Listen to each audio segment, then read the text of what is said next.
Hello future stars, welcome to our channel Krishna tutorials. Myself Namrata Dikshit. आज हम start कर रहे हैं atom and molecules in one shot. इसमें हमने ऐसे डिजाइन किया है कि आप चाहे हिंदी मीडियम के स्टूडेंट हो या इंग्लिश मीडियम के स्टूडेंट हो, आपको बिल्कुल भी दिक्कत नहीं आएगी। अगर आपने ये पूरा वीडियो बैठ के देख लिया और इसे एक बार खुद से रिवाइज कर लिया ना, तो आप हर एक क्वेश्चन को करके आओगे। एग्जाम में आपसे एक भी क्वेश्चन नहीं छूटने वाला है, ठीक है। तो आराम से बस आपको बैठ के इस चैप्टर को सुनना है और मैं जैसे जैसे बता रही हूँ आपको क्वेश्चंस को सॉल्व करते जाना है, ताकि आपको क्वेश्चन प्रैक्टिस अच्छे से हो जाए। क्योंकि एग्जाम्स में सबसे ज्यादा जरूरी होता है कि हम क्वेश्चंस को आखिर कैसे सॉल्व कर रहे हैं, ठीक है। तो चलिए हम स्टार्ट करते हैं अपने इस चैप्टर को। पीडीएफ की आप लोगों को बिल्कुल भी टेंशन नहीं लेनी है, क्योंकि आप टेलीग्राम ग्रुप से जुड़ जाइएगा, वहां पे आपको सारी पीडीएफ मिल जाएंगी। जितने भी नोट्स हैं या प्रैक्टिस क्वेश्चंस हैं हम लोग टेलीग्राम पे डालते रहते हैं, और अपडेट्स के लिए आप इंस्टाग्राम और व्हाट्सएप पे भी जुड़ सकते हैं। तो अब हम पहले इसका एक ओवरव्यू देख लेते हैं। इस स्लाइड को देख के बिल्कुल भी डरना मत, सिर्फ यहीं पे इंग्लिश लिखिए, बाकी पूरे में आपको हिंदी और इंग्लिश दोनों में मिलेगा। तो यहाँ पे हम क्या क्या पढ़ेंगे, हम यहाँ पे देखेंगे law of chemical combinations, Dalton's atomic theory, modern day में जो सिंबल्स दिए गए उनके बारे में, एटॉमिक मास क्या होता है, मॉलिक्यूल क्या होता है, मॉलिकुलर मास, फॉर्मूला कैसे लिखे जाते हैं, और मोल कॉन्सेप्ट। मोल कॉन्सेप्ट का जो कॉन्सेप्ट है कुछ बच्चों के में आता है और कुछ के में नहीं आता है, तो जिसके में आता है वो इसे पढ़ सकता है, बाकी स्किप कर सकते हैं। और लास्ट में हम कुछ क्वेश्चंस भी करेंगे, जिसमें एनसीईआरटी के भी क्वेश्चंस होंगे और साथ ही साथ कुछ प्रैक्टिस क्वेश्चंस भी होंगे। अब एटम और मॉलिक्यूल सुनते ही सबसे पहले हमारे दिमाग में क्या आता है, आखिर ये क्या है, किसने दिया, क्यों दिया, इसके बारे में हम क्यों पढ़ रहे हैं। तो महर्षि कर्णट जो थे, सबसे पहले इन्होंने बताया था कि जो एटम है वो क्या है। इन्होंने कहा कि matter is made up of very small tiny particles known as परमाणु। मतलब कि इन्होंने ये कहा कि जो मैटर है, मतलब हमारा जो पदार्थ है, वो छोटे छोटे कणों से मिलकर बना है, जिसको कि इन्होंने परमाणु का नाम दिया। इन्होंने कहा कि जो परमाणु है वो इनडिविजुअल है, मतलब कि वो और छोटे कणों में डिवाइड नहीं हो सकता है, और वो जो है कंबाइन होकर कोई सब्सटेंस या कोई पदार्थ बनाता है, ठीक है। उसके बाद हमारे आए थे डेमोक्रिस्ट और ल्यूसियस, जिन्होंने क्या बताया, जिन्होंने कहा ठीक है जो ये स्मॉल पार्टिकल्स है हम इनका नाम एटम देंगे। इन्होंने उन पार्टिकल्स को नाम दिया एटम। अब आखिर हमारा सवाल आता है कि आखिर एटम होता क्या है। एटम किस तरह से हम एटम को डिफाइन कर सकते हैं कि आखिर एटम क्या है। Atom is the smallest particle of an element that participates in a chemical reaction. मतलब एटम किसी तत्व का वो छोटा कण है जो कि केमिकल रिएक्शन में पार्टिसिपेट करता है। एटम इतना छोटा होता है कि हम उन्हें नेकेड आइज से नहीं देख सकते। कुछ एटम्स ऐसे भी होते हैं जो कि फ्रीली नहीं एग्जिस्ट करते, जैसे कि हमारा हाइड्रोजन। हाइड्रोजन का क्या होता है, हाइड्रोजन हमेशा किसी ना किसी के साथ बॉन्ड बना के रखता है, जैसे हाइड्रोजन हाइड्रोजन हो गया या हाइड्रोजन क्लोरीन हो गया, इस टाइप से वो हमेशा किसी ना किसी के साथ बॉन्ड बना के रहता है, अकेला कभी नहीं होता है। All matter is made up of atoms, मतलब कि जितने भी पदार्थ है वो सारे हमारे परमाणु से मिलकर बने हैं। Atom of different elements are different from each other, मतलब कि जितने भी अलग अलग तरह के एलिमेंट्स होंगे उनके उतने अलग अलग तरह के एटम्स भी होते हैं, ठीक है। अब जैसे यहाँ पे देखो एटॉमिक रेडियाई दी है, मतलब कि एटम जो होता है वो हमारा एक स्फीयर शेप का होता है। स्फीयर जानते हो ना तुम लोग, बॉल जैसी होती है ना, बॉल जैसा होता है। उसकी रेडियस क्या होती है, नैनोमीटर्स में उसकी रेडियस होती है। 1 नैनोमीटर कितना होता है, 1 नैनोमीटर होता है हमारा 10⁻⁹ मीटर। मतलब नैनो का मतलब होता है 10⁻⁹। इसको हम ऐसे भी लिख सकते हैं 1/10⁹ मीटर, ठीक है। इस तरह से आपको यहाँ पे देखो कुछ एग्जांपल्स दिए रेडियस के भी, जैसे कि एटम की रेडियस क्या है 10⁻⁻10 मीटर।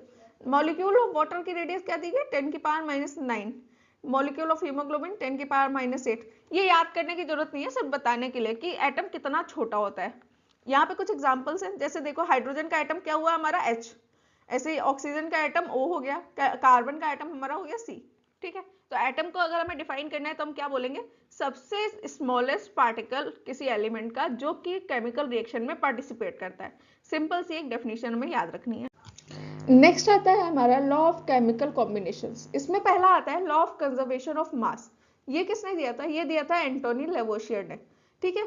इसमें क्या होता है, इन्होंने ये कहा कि mass can neither be created nor destroyed, it changes its state from one form to another form. मतलब जो हमारा द्रव्यमान है वो ना ही उत्पन्न होता है ना ही नष्ट होता है, वो सिर्फ अपने एक रूप से दूसरे रूप में बदलता रहता है। जैसे कि मान लो एग्जांपल हमने यहाँ पे लिया आइस। आइस था हमारा, मतलब कि बर्फ का टुकड़ा लिया और उससे हमने पानी बनाया। मान लो हमारा जो बर्फ का टुकड़ा था वो 10 ग्राम का था। जब पानी बनेगा जाके तो पानी भी हमारा कितना बनेगा 10 ग्राम, मतलब कि जितना हमने मास लिया था सेम उतने ही मास का हमारा प्रोडक्ट बनेगा। जैसे कि मान लो हम एग्जांपल यहाँ पे कर ले, H2 प्लस O2 मिलके दे रहा है हमें 2H2O। तो यहाँ पे H2 कितना, तो यहाँ पे H2 का मान लो हमने 2 ग्राम लिया और हमारा ऑक्सीजन कितना है 16 ग्राम है, तो मिलकर के ये कितना बना रहा है, यहाँ पे 18 ग्राम ही पानी बनाएगा। ठीक है, इस टाइप से हम इसे कह सकते हैं कि जितना हम रिएक्टेंट का मास लेंगे उतना ही हमें प्रोडक्ट मिलेगा।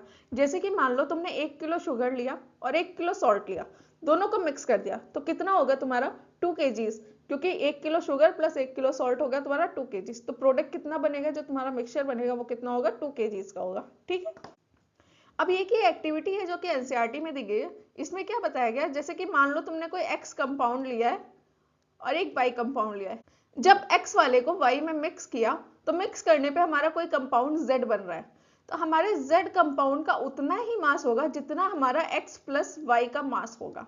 यही इन्होंने कहा था, इन्होंने ये कहा है सिर्फ सिंपल कि mass can neither be created nor destroyed, मतलब कि जितना मास रिएक्टेंट का होगा सेम उतना ही मास हमारा प्रोडक्ट का भी होगा।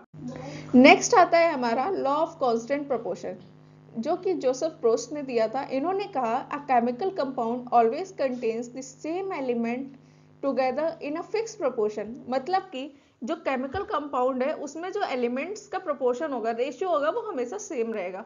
जैसे कि हमारा जो पानी है, पानी का हम बोल सकते हैं हाइड्रोजन और ऑक्सीजन जो होता है वो हमेशा 1:8 में प्रेजेंट होता है। इसी टाइप से इन्होंने कहा कि चाहे कोई भी केमिकल कंपाउंड, कोई भी रासायनिक यौगिक हो, उसमें जो द्रव्यमान अनुपात होगा किसी एलिमेंट का वो हमेशा निश्चित रहेगा, हमेशा सेम रहेगा, फिक्स्ड प्रोपोर्शन में रहेगा। अब इस टॉपिक से रिलेटेड कुछ क्वेश्चंस कर लेते हैं। जैसे कि फर्स्ट क्वेश्चन है, the law of conservation of mass was given by, द्रव्यमान संरक्षण का नियम किसने दिया था, तो ये किसने दिया था, लेवोशियर ने दिया था। अब नेक्स्ट क्वेश्चन है, according to the law of conservation of mass during a chemical reaction, मतलब कि जब law of conservation of mass हो रहा था किसी केमिकल रिएक्शन में तो उसके अनुसार क्या होता है, द्रव्यमान संरक्षण के नियम के अनुसार रासायनिक अभिक्रिया में मास इंक्रीज होता है या मास डिक्रीज होता है या मास कांस्टेंट रहता है या मास चेंजेस रैंडमली, मतलब कि मास रैंडमली चेंज होता है। तो हम लोगों ने पढ़ा था मास कंजर्वेशन ऑफ मास, तो क्या होता है, मास हमारा हमेशा कांस्टेंट रहता है। नेक्स्ट क्या है, the law of definite proportion states that, मतलब कि जो हमारा निश्चित अनुपात का नियम है वो क्या बताता है, element combine in a variable ratio या mass is destroyed, a compound has fixed composition by mass, atoms can be divided, क्या बताता है वो बताता है कि जो हमारा मास है वो हमेशा एक फिक्स्ड कंपोजिशन में होगा। अब यहाँ पे देखो, water always contain hydrogen and oxygen in the mass ratio, मतलब कि हाइड्रोजन और ऑक्सीजन का जो रेशियो होता है वो क्या होता है, अभी हम लोगों ने देखा था क्या होता है 1:8, हाइड्रोजन और ऑक्सीजन हमेशा 1:8 में प्रेजेंट होता है। Which law explains why the composition of the CO2 is always the same, कौन सा लॉ हमें ये बताता है कि जो CO2 का संगठन है वो सदैव समान रहता है, कौन सा लॉ बताता है, अभी हम लोगों ने पढ़ा था law of definite proportion. Definite proportion क्या बताता है कि कंपोजिशन में कभी भी कुछ चेंज नहीं होता है, तो यहाँ पे हमारा क्या ऑप्शन हो जाएगा, सी ऑप्शन हमारा सही हो जाएगा। नेक्स्ट क्वेश्चन है हमारा, which of the following supports the law of conservation of मास, मतलब इनमें से किस रिएक्शन में law of conservation of mass हो रहा है, बर्निंग ऑफ मैग्नीशियम रिबन, अब मैग्नीशियम का जो रिबन है वो बर्न हो रहा है तो वो तो राख बन जा रहा है, उसमें तो कोई कंजर्वेशन नहीं है। रस्टिंग ऑफ आयरन, आयरन में रस्ट लगना, ये भी कोई कंजर्वेशन ऑफ मास नहीं है। नेक्स्ट है हमारा chemical reaction in a closed vessel, हाँ ये हो सकता है, जैसे कि मान लो हमारा कोई एक क्लोज्ड वेसल लिया हमने, कोई डिब्बा लिया जिसके अंदर हम रिएक्शन लगाए थे, हमने पानी ले रखा था यहाँ पे 5 ग्राम का, पानी को हमने हीट किया तो वो वेपर में कन्वर्ट हो रहा है, पर जो वेपर कन्वर्ट हो रहा है वो रह तो डिब्बे के अंदर ही रहा है ना, डिब्बे से बाहर तो कहीं जा नहीं रहा है, मतलब कि हमारा यहाँ पे मास में कोई भी डिफरेंस नहीं आएगा, तो हमारा इसका आंसर हो जाएगा chemical reaction in a closed vessel. Next है, who propose the law of definite proportion, तो किसने दिया था, अभी हमने पढ़ा था प्रोस्ट ने दिया था। अब नेक्स्ट क्वेश्चन आता है, if 5 gram hydrogen reacts completely with oxygen the mass of water formed will be, मतलब कि अगर 5 ग्राम हाइड्रोजन पूरी तरह से ऑक्सीजन से अभिक्रिया करता है तो बनने वाला जल का द्रव्यमान क्या होगा, मतलब कितना वाटर हमारा बनेगा।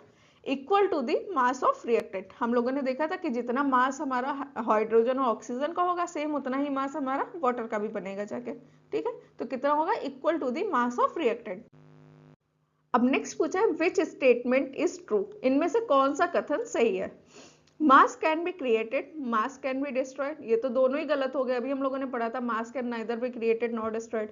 Mass is conserved in a reaction, हाँ ये सही है, mass is conserved in a reaction, क्योंकि जितना रिएक्टेंट का मास होगा सेम उतना ही हमारा प्रोडक्ट का भी मास होगा, ठीक है। तो इसका आंसर हो गया सी।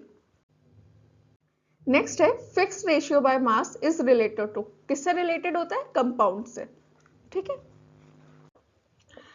जैसे कि इस क्वेश्चन में बोला है hydrogen and oxygen combines in the ratio 1:8, मतलब कि जो हमारा हाइड्रोजन और ऑक्सीजन है वो कंबाइन हो रहा है 1:8 में।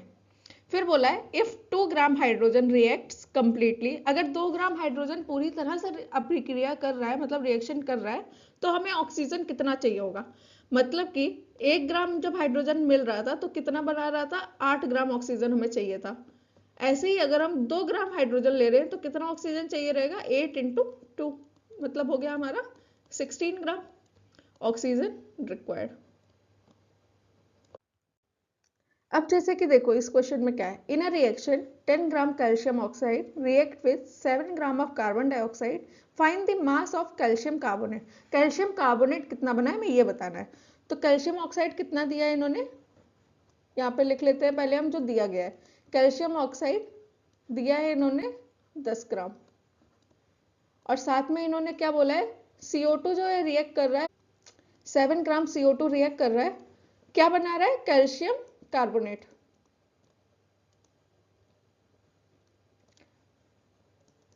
तो कैसे निकालेंगे, हमने लॉ ऑफ कंजर्वेशन ऑफ मास में पढ़ा था, रिएक्टेंट के मास को ऐड कर दो तो हमें प्रोडक्ट का मास पता चल जाएगा। रिएक्टेंट कितना है, 17 ग्राम, तो इसका मतलब हमें प्रोडक्ट कितना मिलेगा, 17 ग्राम। 17 ग्राम हमें कैल्शियम कार्बोनेट मिलेगा। If 12 gram of carbon react with 32 gram of oxygen to form the carbon dioxide, verify the law of conservation of mass। मतलब अगर कार्बन और ऑक्सीजन मिल रहा है तो वो CO2 बना रहा है, ठीक है। इन्होंने कहा कि 12 ग्राम हमारा कार्बन है और 32 ग्राम ऑक्सीजन है, और हमें ये वेरीफाई करना है कि ये लॉ ऑफ कंजर्वेशन ऑफ मास को फॉलो कर रहा है। लॉ ऑफ कंजर्वेशन ऑफ मास क्या था, मतलब कि जो हमारा द्रव्यमान है वो संरक्षण है, द्रव्यमान जो है वो संरक्षित है, मतलब कि द्रव्यमान में कोई भी बदलाव नहीं आएगा, मास में कोई भी चेंज नहीं आएगा। कैसे कर सकते हैं, हम रिएक्टेंट के मास को ऐड कर दें तो रिएक्टेंट का मास कितना हुआ, 44 ग्राम, तो प्रोडक्ट हमारा कितना आएगा, प्रोडक्ट भी हमारा आएगा 44 ग्राम, ठीक है। अगर कोई इस टाइप का क्वेश्चन आ जा रहा है कि वो लॉ ऑफ कंजर्वेशन ऑफ मास को फॉलो कर रहा है नहीं कर रहा है, तो हम सिंपली ये करेंगे, प्रोडक्ट का मास निकालो और रिएक्टेंट का मास निकालो, दोनों सेम आ रहा है मतलब कि वो फॉलो कर रहा है, नहीं आ रहा है सेम मतलब नहीं फॉलो कर रहा है, ठीक। नेक्स्ट आता है हमारा डाल्टन्स एटॉमिक थ्योरी। तो डाल्टन ने क्या कहा, इन्होंने कहा matter is made up of indivisible atom which combines in definite proportion to form the compound. मतलब कि जो हमारे पदार्थ हैं वो अविभाज्य परमाणुओं से बने होते हैं जो कि निश्चित अनुपात में मिलकर यौगिक बनाते हैं। इनके कुछ पोस्टुलेट्स थे जो कि एग्जाम में पूछे जाते हैं। पहला की है कि जितने भी मैटर है, मतलब कि जितने भी पदार्थ है हमारे, वो बहुत ही छोटे छोटे पार्टिकल्स से मिलकर बने जिनको कि हम एटम कहते हैं। दूसरा इन्होंने ये कहा कि जितना भी एटम है वो इनडिविजिबल है, मतलब कि और छोटे अणुओं में वो नहीं टूट सकता है, और ना ही हम उसे क्रिएट कर सकते हैं ना ही डिस्ट्रॉय कर सकते हैं किसी भी एक केमिकल रिएक्शन में।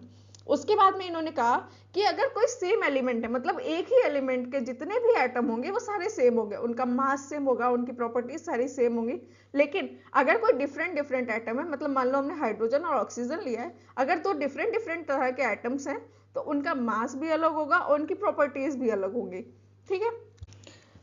इन्होंने ये कहा कि एटम जो है वो कंबाइन होता है होल नंबर्स में, मतलब कि एक होल नंबर के रेशियो में रहेगा, वो कोई भी फ्रैक्शन नहीं हो सकता है। जैसे कि हम ये नहीं कह सकते हैं कि जो हमारा एटम है वो 1/2 में प्रेजेंट है या 3/4 में प्रेजेंट है, ऐसा नहीं कह सकते। या तो 1 में होगा, 2 में होगा, 3 में, इस टाइप से वो हमेशा एक होल प्रोपोर्शन में रहेगा, पूरी तरह से प्रेजेंट होगा। और जो एटम है वो रिलेटिव नंबर या काइंड ऑफ जो एटम रहेगा किसी भी कंपाउंड का, वो हमेशा कांस्टेंट रहेगा। मतलब कि मान लो H2O, अगर हम कहें कि पानी का मॉलिक्यूल जो है वो H2O है, मतलब कि किसी भी कंपाउंड में कोई भी जो हमारा यौगिक है उसमें कितने प्रकार के एटम है और कितनी संख्या में है। जैसे यहाँ पे हमने हाइड्रोजन वाटर का बताया ना, तो यहाँ पे 2 हाइड्रोजन है, मतलब 2 हाइड्रोजन रहेंगे ही रहेंगे, चाहे वो समुद्र का पानी हो, चाहे हमारे ग्लास का पानी है, कितना भी पानी हो, उससे मैटर नहीं करेगा कितनी क्वांटिटी में पानी है, हाइड्रोजन का हमेशा फॉर्मूला H2O ही रहेगा। ठीक है, अब नेक्स्ट आता है हमारे इस थ्योरी के कुछ ड्रॉबैक्स थे, मतलब कुछ कमियां थी इसमें जो ये नहीं पूरी तरह से बता पाए। जैसे इन्होंने कहा कि जो एटम है उसे हम और छोटे छोटे पार्टिकल्स में नहीं तोड़ सकते, पर बाद में क्या हुआ, हमें इलेक्ट्रॉन के बारे में पता चला, प्रोटॉन पता चला, न्यूट्रॉन के बारे में पता चला, तो यहाँ पे इनका ही पॉइंट गलत हो गया कि हम इसे और छोटे पार्टिकल्स में नहीं तोड़ सकते, हमें तो और सारे पार्टिकल्स भी मिल रहे थे उसके अंदर में। दूसरा इन्होंने बोला कि जो सेम एलिमेंट होगा एटम का, मतलब जितने भी एलिमेंट्स है सेम एलिमेंट का एटम हमेशा सेम मास रखेगा, उसके मास में कोई भी डिफरेंस नहीं होगा, पर ऐसा नहीं हुआ। जैसे हमने हाइड्रोजन देखा, हाइड्रोजन 1h1 भी होता है, 1h2 होता है, 1h3 होता है, मतलब हाइड्रोजन के अलग अलग तरह के मास होते हैं। इसे बोले जाते हैं प्रोटियम हो गया, ड्यूटेरियम हो गया, ट्राइटियम हो गया, अलग अलग तरह के पाए जा रहे थे, उसके आइसोटोप्स मिल रहे थे, ये पॉइंट भी इनका गलत हो गया। उसके बाद में इन्होंने कहा था कि एटम जो है डिफरेंट एलिमेंट्स का, उसका मास कभी सेम नहीं होगा, पर यहाँ पे भी इनका पॉइंट गलत हो गया। कुछ एलिमेंट्स ऐसे मिले जिनका मास सेम था, जैसे कि कार्बन का 14 होता है, नाइट्रोजन का भी 14 होता है, कुछ ऐसे एलिमेंट्स मिल रहे थे जिनका मास सेम आ जा रहा था। उसके बाद में इन्होंने एटॉमिक स्ट्रक्चर के बारे में कुछ भी नहीं बताया, मतलब इन्होंने नहीं बताया कि इलेक्ट्रॉन कहाँ पर रिवॉल्व कर रहा है, इलेक्ट्रॉन है कहाँ पे, न्यूक्लियस है, अंदर है कि बाहर है, क्या है, कुछ भी नहीं बताया था। और इसके बाद में इन्होंने ये भी नहीं बताया कि एटम जो है वो किस तरह से कंबाइन करके मॉलिक्यूल बना रहा है, हमारा जो मॉलिक्यूल का फॉर्मेशन है वो किस तरह से हो रहा है, इन्होंने इन सब चीजों के बारे में बिल्कुल नहीं बताया था। इसके लिए आगे और सारी थ्योरीज है जिन्होंने इन सब चीजों के बारे में एक एक करके हमें बताया। देखो ये सेम चीज यहाँ पे भी हिंदी में लिखी हुई है तुम लोगों को, ताकि पढ़ने में दिक्कत ना हो कि इसमें कौन कौन सी कमियां थी। यहाँ पे इलेक्ट्रॉन, प्रोटॉन, न्यूट्रॉन के बारे में नहीं बताया है, किस तरह से उन्होंने आइसोटोप्स के बारे में नहीं बताया, आइसोबार्स के बारे में नहीं बताया, हमें स्ट्रक्चर के बारे में कुछ भी नहीं बताया कि कहाँ पे पाया जाएगा, और किस तरह से बॉन्ड फॉर्मेशन हो रहा है वो भी नहीं बताया हमें। ये सब हिंदी में भी यहाँ पे लिखा है। ठीक है, अब नेक्स्ट आता है हमारा आइसोटोप्स। आखिर आइसोटोप्स क्या होता है? Isotopes are atoms of the same element having same atomic number but different mass number. मतलब कि परमाणु, जिनकी परमाणु संख्या तो सेम है लेकिन उनका जो द्रव्यमान संख्या है वो अलग अलग होती है। जैसे कि हमारा जो कैल्शियम है, कैल्शियम का यहाँ पे मास 35 है और यहाँ पे मास कितना है 37। ये हो गया हमारा आइसोटोप। जैसे कि हाइड्रोजन के आइसोटोप्स अभी मैंने बताया 1h1 होता है, 1h2 होता है और 1h3 होता है। ये होता है प्रोटियम, ड्यूटेरियम और ये होता है ट्राइटियम। ठीक है, इस टाइप से हमारे आइसोटोप्स होते हैं जिनका जो एटॉमिक नंबर होगा, मतलब कि जो द्रव्यमान की संख्या हो, मतलब जो परमाणु की संख्या होगी, जिनका कि जो एटॉमिक नंबर होगा, मतलब परमाणु संख्या जो होगी वो सेम होगी, लेकिन जो द्रव्यमान की संख्या होगी, मास नंबर जो होगा वो अलग होता है। अब नेक्स्ट क्या आता है हमारा? नेक्स्ट आता है आइसोबार। आइसोबार क्या होता है? जिसमें मास नंबर तो हमारा सेम होता है लेकिन जो एटॉमिक नंबर होता है वो हमारा डिफरेंट हो जाता है। मतलब कि जो हमारी द्रव्यमान की संख्या है वो तो समान रहेगी, लेकिन जो परमाणु की संख्या है वो बदल जाती है, परमाणु की संख्या हमारी अलग अलग हो जाती है। जैसे कि एग्जाम्पल, कार्बन 614 और नाइट्रोजन 714। मतलब कि ये हमारे दो आइसोबार्स हो गए जिसमें कि कार्बन की जो मास नंबर है वो 14 है लेकिन उसका एटॉमिक नंबर क्या है 6। ऐसे ही नाइट्रोजन का मास नंबर तो 14 है लेकिन एटॉमिक नंबर क्या है 7। इसमें क्या होता है, इसमें मास नंबर तो सेम रहता है, प्रोटॉन्स की संख्या बदल जाती है और साथ ही साथ में केमिकल प्रॉपर्टीज भी हमारी बदल जाती हैं। ये इंपॉर्टेंट है, याद रखना। आइसोटोप्स और आइसोबार्स में कई बार डिफरेंस पूछ लिया जाता है कि आइसोटोप्स क्या होते हैं और आइसोबार्स क्या होते हैं। आइसोबार्स को हम लोग हिंदी में समभारिक भी कहते हैं। ठीक है, अब कुछ क्वेश्चंस कर लेते हैं इससे रिलेटेड। तो पहला क्वेश्चन क्या कह रहा है, Dalton's atomic theory failed because, क्यों फेल हुई थी? क्योंकि इन्होंने क्या कहा कि एटम्स जो है वो इनडिविजिबल है, पर ऐसा नहीं है, एटम्स में तो सब एटॉमिक पार्टिकल्स होते हैं। तो इसका आंसर क्या हो जाएगा? C. Which discovery proved Dalton wrong about individual atoms? कौन सी ऐसी डिस्कवरी थी जिसने ये प्रूफ कर दिया कि जो डाल्टन था उन्होंने जो परमाणु के अविभाजन के बारे में कहा था वो गलत था।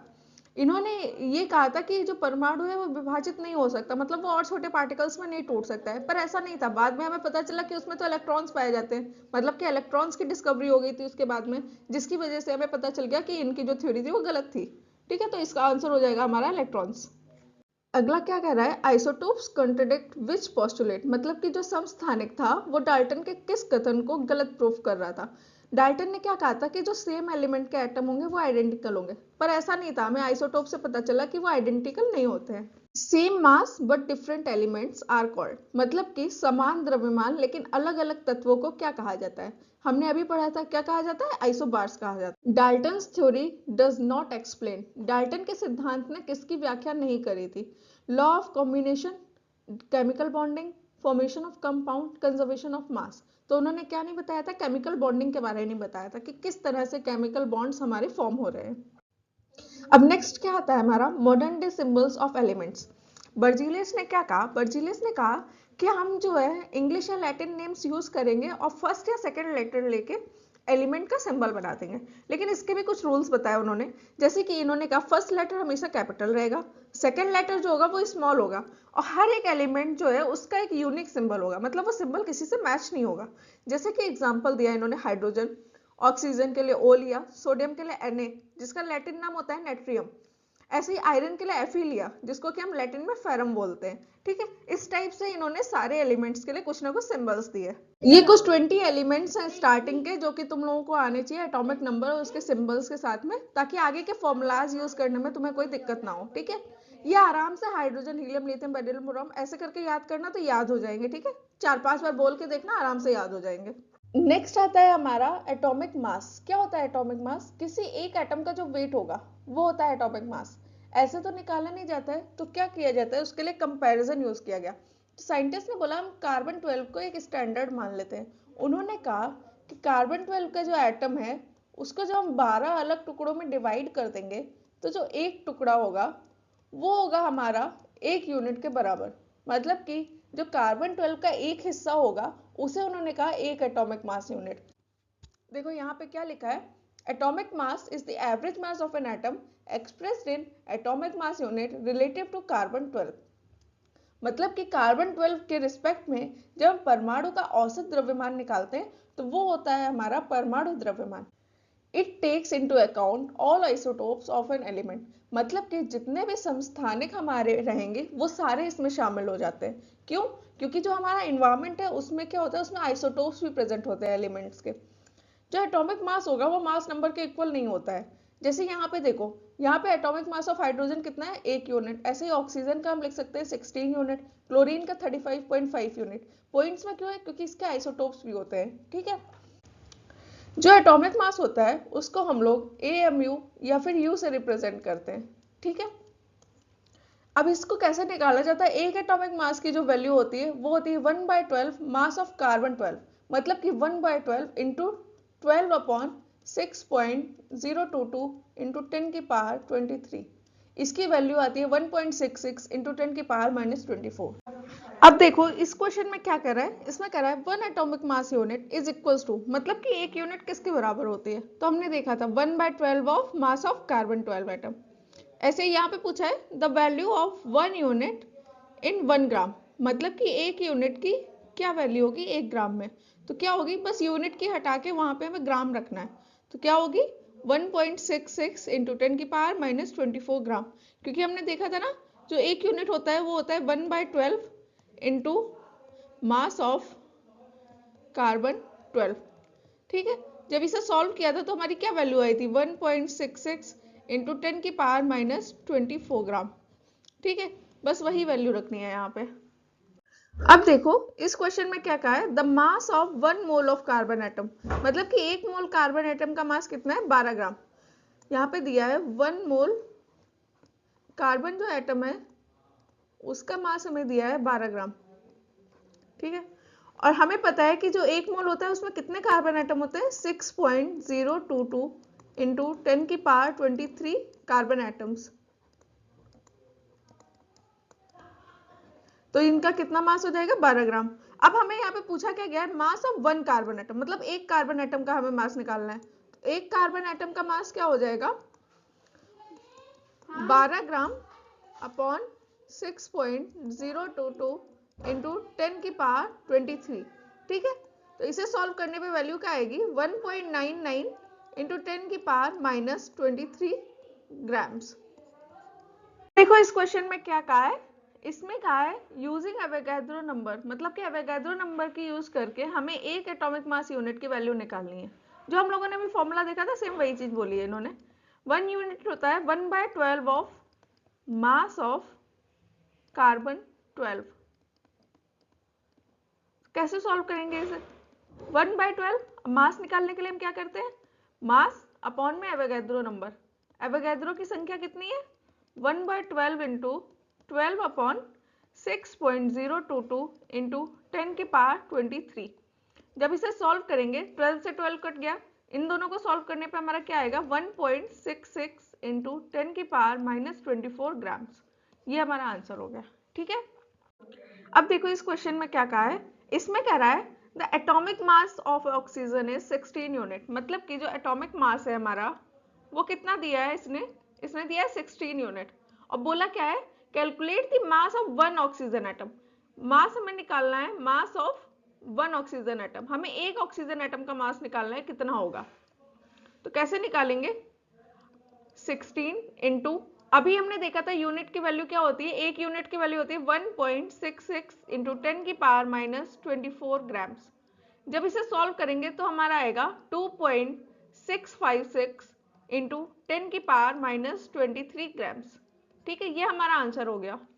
देखो ये भी बिल्कुल सेम क्वेश्चन है, एटॉमिक मास दिया गया है हमें कितना होता है और एक सोडियम एटम का हमें मास निकालना है, मास ऑफ 1 सोडियम एटम। तो हम कैसे करेंगे, यहाँ पे लिखेंगे मास ऑफ 1 सोडियम एटम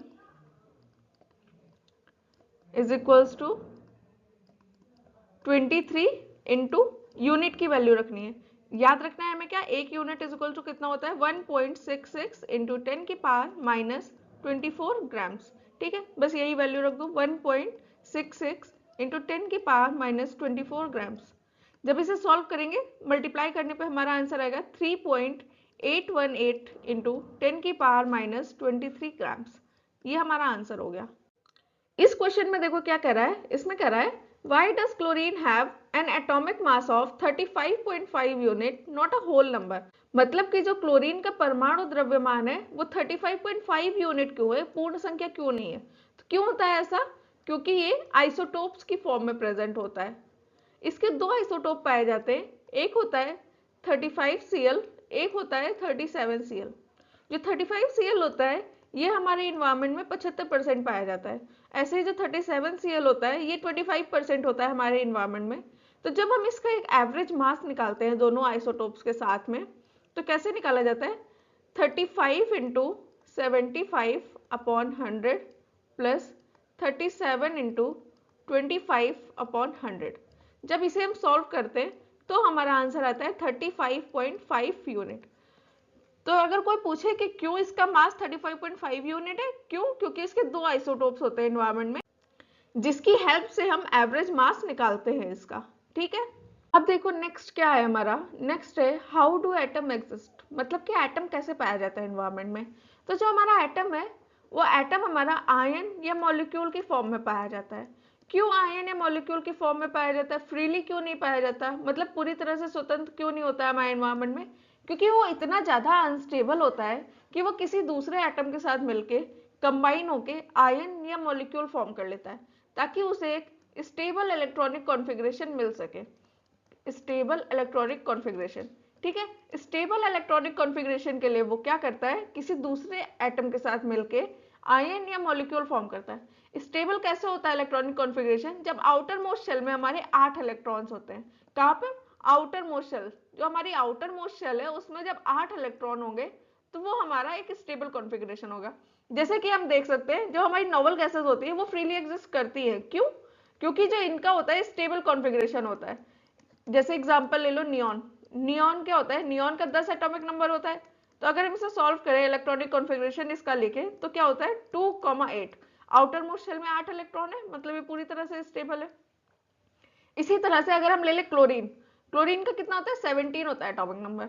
अगर हम इसका इलेक्ट्रॉनिक कॉन्फ़िगरेशन लिखें तो क्या होता है 2,8,7।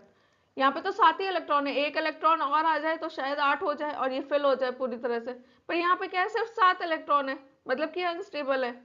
इसी तरह अगर हम नाइट्रोजन देखें, नाइट्रोजन में कितने होते हैं 7 होते हैं, 7 इलेक्ट्रॉन फिल करेंगे 2,5, यहाँ पे सिर्फ 5 इलेक्ट्रॉन है आउटर मोस्ट शेल में, तो ये अनस्टेबल है। जैसे कि हमारा जो हीलियम है, हीलियम में 2 इलेक्ट्रॉन्स पाए जाते हैं। अगर हम इसे फिल करें तो कितना होगा, 2। अब ये मत कहना कि ये अनस्टेबल है, क्योंकि जो हमारी फर्स्ट शेल होती है उसमें 2 ही इलेक्ट्रॉन चाहिए रहते हैं, मतलब कि ये पूरी तरह से स्टेबल है। देखो अब एटम कैसे एग्जिस्ट करते हैं। जैसे यहाँ पे है पहला, एज मॉलिक्यूल, मतलब मॉलिक्यूल की तरह एग्जिस्ट करे। जैसे कि जो हाइड्रोजन है वो हाइड्रोजन के साथ मिलकर के कोई H2 मॉलिक्यूल बना के रह रहा है। ऐसे ही यहाँ पे देखो ऑक्सीजन के साथ मॉलिक्यूल हो गया, या फिर तो हमारा हो गया H2O, एक वाटर का जो मॉलिक्यूल है, ये मॉलिक्यूल की तरह एग्जिस्ट कर रहे हैं। क्या कर रहे हैं, एटम कंबाइन हो रहे हैं अपनी आउटर मोस्ट शेल को कंप्लीट करने के लिए। सेकंड क्या है, as monoatomic gases. Monoatomic मतलब कि जो मोनो एटॉमिक एटम होते हैं जो फ्रीली एग्जिस्ट करते हैं हमारे इन्वायरमेंट में, जिनका आउटर मोस्ट शेल कंप्लीट होता है, वो हमारे इन्वायरमेंट में फ्रीली एग्जिस्ट करते हैं। जैसे एग्जांपल अभी हमने नोबल गैसेस देखी थी, जैसे कि नियॉन हो गया, हमारा हीलियम हो गया, इस टाइप से। यहाँ पे एग्जांपल देखो लिखे है, हीलियम हो गया, नियॉन हो गया, आर्गन हो गया, ये हमारे क्या है, मोनो एटॉमिक एटम्स हो गए। अब तीसरा क्या है, एज आयंस, मतलब वो आयंस की फॉर्म में भी रह सकते हैं। आयन मतलब क्या होता है, किसी से इलेक्ट्रॉन ले लेना या किसी को इलेक्ट्रॉन दे देना। अगर हम किसी से इलेक्ट्रॉन लेते हैं तो वो हमारा निगेटिव चार्ज देता है। अगर हम किसी को कुछ चीज दे रहे हैं तो क्या होगा, हम किसी को दे रहे हैं ना, तो वो हमें पॉजिटिव चार्ज देता है, मतलब हमारे पास से वो चीज जा रही है। ठीक है, तो ये क्या होता है, सम एटम लूज और gain electron and exist as charge particle. मतलब कि कुछ एटम ऐसे होते हैं जो या तो इलेक्ट्रॉन अपना दे देते हैं या किसी से इलेक्ट्रॉन ले लेते हैं और एक चार्ज पार्टिकल की फॉर्म में रहते हैं। जैसे कि एग्जांपल Na+Cl-, या हम बोल सकते हैं OH- हो गया हमारा, NH4+ हो गया। ऐसे कुछ एग्जांपल्स होते हैं। जैसे कि देखो हमारा जो एटम है आयंस की तरह कैसे रहता है, व्हेन एन एटम लूज और गेन इलेक्ट्रॉन, मतलब कि जब कोई परमाणु इलेक्ट्रॉन खो देता है या प्राप्त करता है तो वो एक चार्ज पार्टिकल बनाता है, जिसको कि हम आयन बोलते हैं। जब कोई इलेक्ट्रॉन लूज करता है तो वो पॉजिटिव आयन होता है, मतलब उसे हम कैटायन बोलते हैं। या अगर कोई इलेक्ट्रॉन गेन करता है तो उसे हम नेगेटिव आयन कहते हैं, मतलब कि एनायन कहते हैं। जब इलेक्ट्रॉन लूज हो रहा है तो क्या होगा, Na में से एक इलेक्ट्रॉन निकल गया तो क्या हुआ, Na+ एक इलेक्ट्रॉन रिलीज हो गया। ऐसे ही Cl ने अगर एक इलेक्ट्रॉन ले लिया तो वो क्या बनाएगा, Cl- बनाएगा। ठीक है, एटम्स जो है वो आयंस की फॉर्म में रहते हैं ताकि उन्हें स्टेबल एक कॉन्फ़िगरेशन मिल सके। अब नेक्स्ट क्या है, जैसे हमारा नेक्स्ट है हमारा मॉलिक्यूल। मॉलिक्यूल क्या होता है, जैसे कि कोई सब्सटेंस का जो सबसे छोटा वो कण होगा जो इंडिपेंडेंटली हमारा एग्जिस्ट कर रहा है, मतलब कि स्वतंत्र रूप से जो अपना अस्तित्व रखता है, उसको हम कहते हैं मॉलिक्यूल। मॉलिक्यूल क्या होता है, वो किसी भी पदार्थ के जो रासायनिक गुण है उसे बनाए रखता है, मतलब कि केमिकल प्रॉपर्टीज को रिटेन रखता है, उन्हें चेंज नहीं होने देता है। जब दो या दो से अधिक एटम आपस में कंबाइन करते हैं तो वो बनाते हैं मॉलिक्यूल्स। जो एटम है वो शेयर कर सकता है इलेक्ट्रॉन या इलेक्ट्रॉन को ट्रांसफर कर सकता है। मॉलिक्यूल्स जो होते हैं वो इलेक्ट्रिकली न्यूट्रल होते हैं और मॉलिक्यूल्स कैन एग्जिस्ट इंडिपेंडेंटली, मतलब जो मॉलिक्यूल्स है वो स्वतंत्र रूप से अपना अस्तित्व रखते हैं। जैसे कि हम एग्जाम्पल अगर देखें, इसका एग्जाम्पल हमारा ले लो वाटर। H2+O2 आपस में मिलकर क्या बनाते हैं, H2O बनाते हैं। ये जो हमारा वाटर है ये इंडिपेंडेंटली एग्जिस्ट कर रहा है हमारे इन्वायरमेंट में, एक ये मॉलिक्यूल है हमारा। ऐसे यहाँ पे और एग्जांपल्स देखो लिखे हैं, H2 हो गया, जैसे O2 हो गया, H2O है, CO2 है, CO हो गया। ये सारे हमारे क्या है, मॉलिक्यूल्स है जो इन्वायरमेंट में पाए जाते हैं। ठीक है, अब नेक्स्ट देखो जैसे आता है मॉलिक्यूल ऑफ एन एलिमेंट। क्या होता है मॉलिक्यूल ऑफ एन एलिमेंट, जब सेम टाइप के एलिमेंट आपस में कंबाइन हो रहे हैं, मतलब कि सेम तत्व के हमारे परमाणु जो है वो आपस में जब अणु बनाते हैं, उन्हें हम बोलते हैं molecule of an element. Next क्या आता है हमारा, नेक्स्ट आता है मॉलिक्यूल ऑफ एन कंपाउंड, मतलब कि जब दो डिफरेंट तरह के एलिमेंट आपस में कंबाइन होते हैं फिक्स रेशियो में किसी, और वो बनाते हैं हमारे मॉलिक्यूल, उसे हम बोलते हैं मॉलिक्यूल ऑफ अ कंपाउंड। मतलब कि जैसे आप एग्जांपल देखो, अगर हमारा हाइड्रोजन हाइड्रोजन से कंबाइन होकर H2 बना रहा है तो हम इसे क्या बोलेंगे, मॉलिक्यूल ऑफ एन एलिमेंट है। पर अगर हम कहते हैं कि हाइड्रोजन जो है वो O2 से कंबाइन होकर हमारा बना रहा है H2O, तो हम इसे क्या बोलेंगे, मॉलिक्यूल ऑफ अ कंपाउंड, मतलब कि दो डिफरेंट एलिमेंट्स आपस में मिलकर कुछ कंपाउंड बना रहे हैं।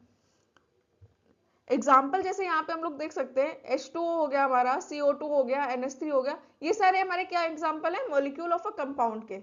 जैसे कि यहाँ पे देखो, अगर दो H आपस में मिल रहे हैं तो वो क्या बना रहे हैं, H2 बना रहे हैं, H2 का मॉलिक्यूल बना रहे हैं, तो ये क्या हो गया, मॉलिक्यूल ऑफ एन एलिमेंट हो गया। ऐसे यहाँ पे O मिलके ऑक्सीजन बना रहा है, या दो नाइट्रोजन मिलके N2 बना रहे हैं, तो ये सब हमारे एग्जाम्पल हो गए मॉलिक्यूल ऑफ एन एलिमेंट के।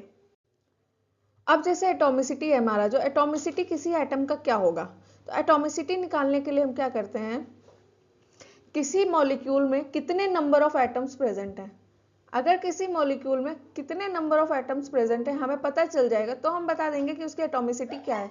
जैसे कि यहाँ पे एग्जांपल देखो, हीलियम है, सिर्फ एक एटम प्रेजेंट है तो इसकी एटॉमिसिटी क्या हुई, 1 हुई। ऐसे यहाँ पे हाइड्रोजन है, H2 है ना, तो यहाँ पे एटॉमिसिटी क्या हो गई, 2 हो गई, क्योंकि यहाँ पे 2 हाइड्रोजन एटम है।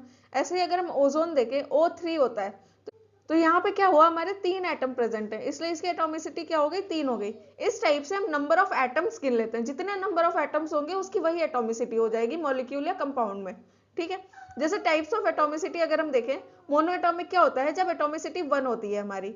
डायटोमिक क्या होता है, जब एटॉमिसिटी हमारी 2 होती है। ऐसे ट्राइएटॉमिक मतलब कि 3 एटॉमिसिटी हो गई, या पॉलीएटॉमिक मतलब कि 3 से ज्यादा एटॉमिसिटी या 2 से ज्यादा हमारी जब एटॉमिसिटी हो जाएगी वो हो गया हमारा पॉलीएटॉमिक। जैसे मोनोएटॉमिक का अगर हम एग्जांपल देखें तो क्या होगा, जितने भी नोबल गैसेस है वो सारे फ्रीली एग्जिस्ट करते हैं, सारे सिंगल ही रहते हैं। तो क्या है, हीलियम हो गया हमारा, नियॉन हो गया, आर्गन हो गया, ये सारे में क्या है, ये हमारे सारे मोनोएटॉमिक हो गए। ऐसे अगर हम डायटोमिक देखें तो जितने भी 2 एटम कंबाइन होकर बनते हैं, जैसे कि H2 हो गया, HCl हो गया, ये सारे हमारे क्या हैं, ये सारे हमारे हो गए डायटोमिक। ऐसे ही ट्राइएटॉमिक अगर हम देखें, जब 3 एटम आपस में कंबाइन हो रहे हैं, जैसे कि O3 हो गया, H2O हो गया, CO2 हो गया, ये सब हमारे क्या हो गए, ये सब हमारे ट्राइएटॉमिक हो गए। ऐसे ही अगर हम देखें पॉलीएटॉमिक, पॉलीएटॉमिक मतलब कि जब 3 से ज्यादा उसकी एटॉमिसिटी चली जाए, मतलब कि नंबर ऑफ एटम्स जो है वो 3 से ज्यादा हो गए। जैसे कि हम देखें NH3 हो गया, यहाँ पे 4 एटम्स हो गए, मतलब इसकी एटॉमिसिटी क्या हो गई, 4 हो गई। ऐसे हम कहें अगर CH4 है, हमारा CH4 क्या है, इसमें 5 एटम हो गए, मतलब कि इसकी एटॉमिसिटी क्या हो गई, 5 हो गई। इस टाइप से एटॉमिसिटी जो होती है वो कितने नंबर ऑफ एटम किसी एलिमेंट में या कंपाउंड में प्रेजेंट है उससे हम पता लगाते हैं। जैसे यहाँ पे अब हम क्या देख रहे हैं, अब हम देख रहे हैं मॉलिक्यूलर मास। क्या होता है मॉलिक्यूलर मास, जैसे कोई सब्सटेंस है, उसके एक मॉलिक्यूल में जितने भी एटम प्रेजेंट है उन सब के एटॉमिक मासेस को हम जब ऐड करते हैं तो हम उसे बोलते हैं मॉलिक्यूलर मास। जैसे एग्जांपल हम ले लें CO2, यहाँ पे क्या है, एक C है प्लस 2 O2 प्रेजेंट है, तो हम क्या करेंगे, कार्बन का मास प्लस 2 ऑक्सीजन का जितना मास है उसको ऐड कर देंगे, तो हमारा जो वैल्यू आएगा वो होता है हमारा एटॉमिक मास। ठीक है। ऐसे ही हमारा दूसरा एक टर्म होता है formula unit mass. Formula unit mass भी हमारा बिल्कुल सेम होता है जैसे मॉलिक्यूलर मास निकलता है, बस इतना याद रखना है, ये जो होता है ये आयनिक कंपाउंड्स के लिए निकाला जाता है, और जो हमारा मॉलिक्यूलर मास होता है वो हमारे मॉलिक्यूल्स के लिए होता है। ठीक है। फॉर्मूला यूनिट मास में हम क्या करते हैं, एक फॉर्मूला में जितने भी एटम प्रेजेंट हैं उनके एटॉमिक मासेस को हम आपस में ऐड कर देते हैं। जैसे कि यहाँ पे देखो NaCl का एग्जांपल दिया है, Na का होता है हमारा 23 और Cl होता है हमारा 35.5, इनको ऐड कर दिया तो हमारा आया है 58.8 यूनिट। ये हमारा क्या हो गया, फॉर्मूला यूनिट मास हो गया। ये जो मास है ये सिर्फ आयनिक कंपाउंड्स के लिए निकाला जाता है, लेकिन जो हमारा मॉलिक्यूलर मास है वो किसके लिए होता है, वो मॉलिक्यूलर सब्सटेंसेस के लिए निकाला जाता है, मतलब कि जो अणु वाले पदार्थ होते हैं उनके लिए निकाला जाता है। अब इसके कुछ क्वेश्चंस करते हैं ताकि ये और अच्छे से हमें समझ आ जाए। जैसे यहाँ पे फर्स्ट क्वेश्चन में क्या पूछा है, मॉलिक्यूलर मास निकालना है हमें CO2 का, तो CO2 को हम कैसे लिख सकते हैं, इसमें एक कार्बन है प्लस 2 ऑक्सीजन प्रेजेंट है, तो यहाँ पे क्या होगा, कार्बन का मास होता है हमारा 12 प्लस ऑक्सीजन का कितना होता है 16, 2 × 16, जब इसे सॉल्व करेंगे कितना आएगा 44 यूनिट्स। ये हो गया हमारा CO2 का मॉलिक्यूलर मास। जैसे ही सेकंड क्वेश्चन में क्या कह रहा है, हमें फॉर्मूला यूनिट मास निकालना है CaCl2 का, तो CaCl2 में क्या है, एक हमारा कैल्शियम प्रेजेंट है प्लस 2 हमारे क्लोरीन प्रेजेंट है। कैल्शियम का मास कितना गया है 40 प्लस 2 × 35.5, जब इसको सॉल्व करेंगे तो हमारा आ जाएगा 111 यूनिट्स। ठीक है। ये हो गया हमारा formula unit mass calcium chloride का। अब देखो क्या आ रहा है, आयन। आयन क्या होता है, कोई चार्ज एटम या ग्रुप जो कि लॉस कर रहा है इलेक्ट्रॉन का या फिर इलेक्ट्रॉन गेन कर रहा है, मतलब कि इलेक्ट्रॉन को खो रहा है या इलेक्ट्रॉन प्राप्त कर रहा है, तब जो हमारा आवेशीय परमाणु बनता है, हमारा एक चार्ज एटम बनता है, उसको हम बोलते हैं आयन। अभी हम लोगों ने शुरुआत में देखा भी था कि आयन कैसे होता है, जैसे कि Na+ हो गया हमारा, Cl- हो गया, इस टाइप से।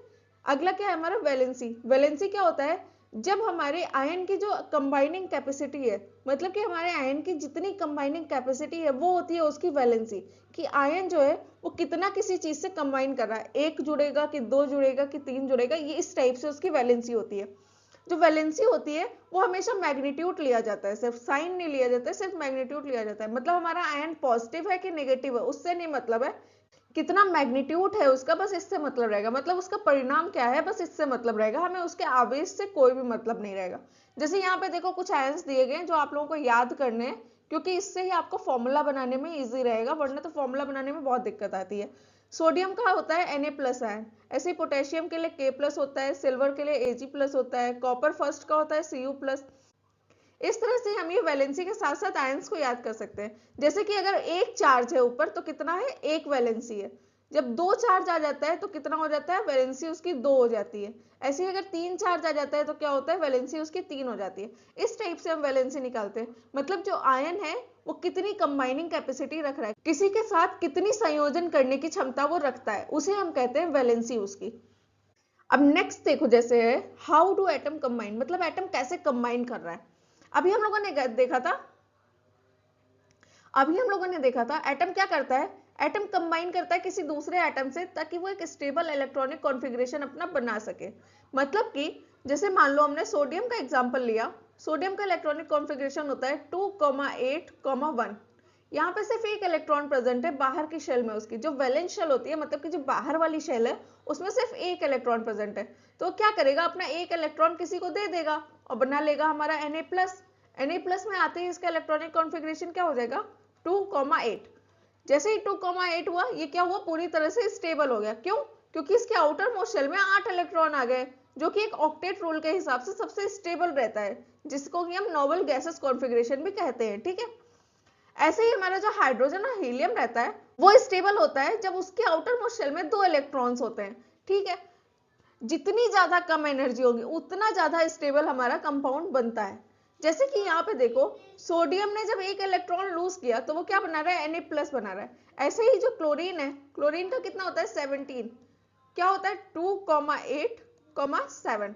यहाँ पे 7 इलेक्ट्रॉन है। अब ये किसी को 7 इलेक्ट्रॉन दे तो सकता नहीं है, तो ये क्या करेगा, किसी से एक इलेक्ट्रॉन ले लेगा अपने में।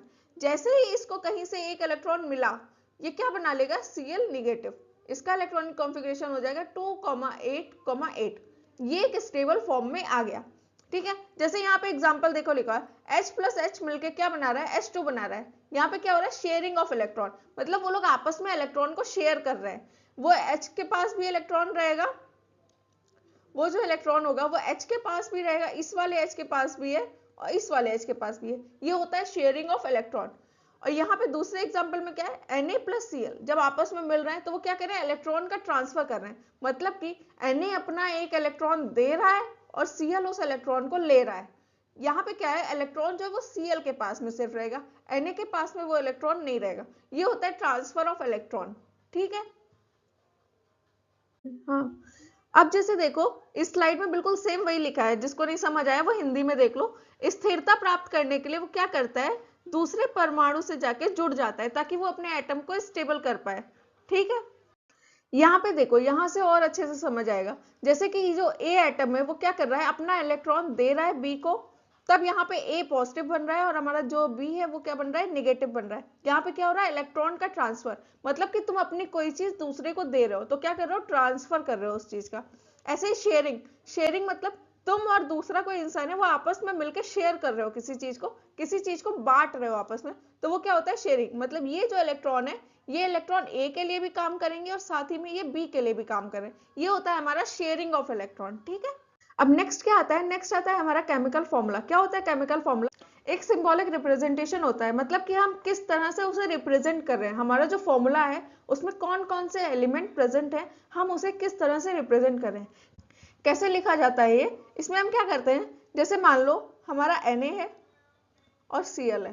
ठीक है, Na की वैलेंसी क्या होती है, 1 होती है। Cl की वैलेंसी क्या होती है, 1 होती है। दोनों को आपस में क्रॉस मल्टीप्लाई कर दो और जो फॉर्मूला आ रहा है उसे लिख दो, Na1Cl1।